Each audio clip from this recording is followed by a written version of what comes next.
Hi Larry. How is it going with your new regional sales manager position for that Sonoma winery? Well Mike, it was a rough start, but I think I have the owner's attention now. Okay Larry. Are you still trying to sell overpriced Russian River and Anderson Valley Pinot Noir that no one has heard of at around $50 per bottle on the shelf? Well Mike, I'm glad you asked. As a matter of fact we are. I have been successful getting the distributors to take in the wines at a discount, but they are trying to get their full margin in the market. Due to the winery constantly changing the pricing from month to month, this has created a backup of inventory and we are already into our next vintage.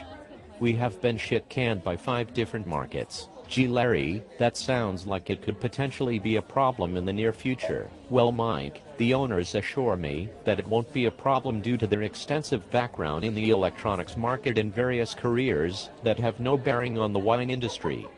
They have a new sales and marketing strategy and are printing out their shelf talkers for their under 82-point scores on this unheard of wine. They are also trying to use the prestigious names of their neighbors' wines when talking to people. Larry, are you saying that if your neighbor has good wine then your wines should be just as good? Wow Larry, that it is a good plan. I'm sure that a no $50 Pinot Noir will fly off the shelf with that plan. Are you still trying to sell that average blend with the goofy label that 50% of buyers disapprove of in the market? Yes Mike. We are now discounting it to $65 FOB from $96 FOB due to an overabundance of inventory.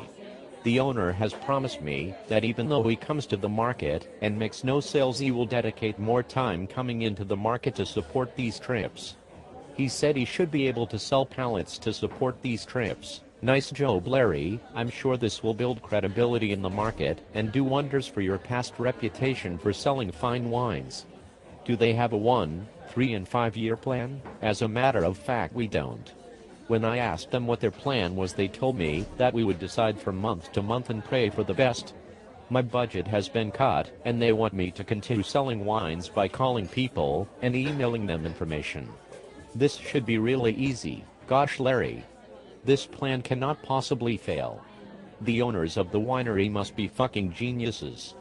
Are they at least supporting the market with dollars? Well Mike. Funny you should ask. They are asking that the distributors cover 100% of their samples while we are working in the market, and for their salespeople too. The salespeople will be encouraged to pay for their own samples down the road for their own benefit.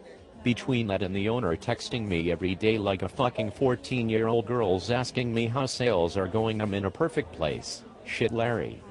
What could possibly go wrong? It sounds like you are feeling secure in your position and are well on your way to retirement. Well Mike.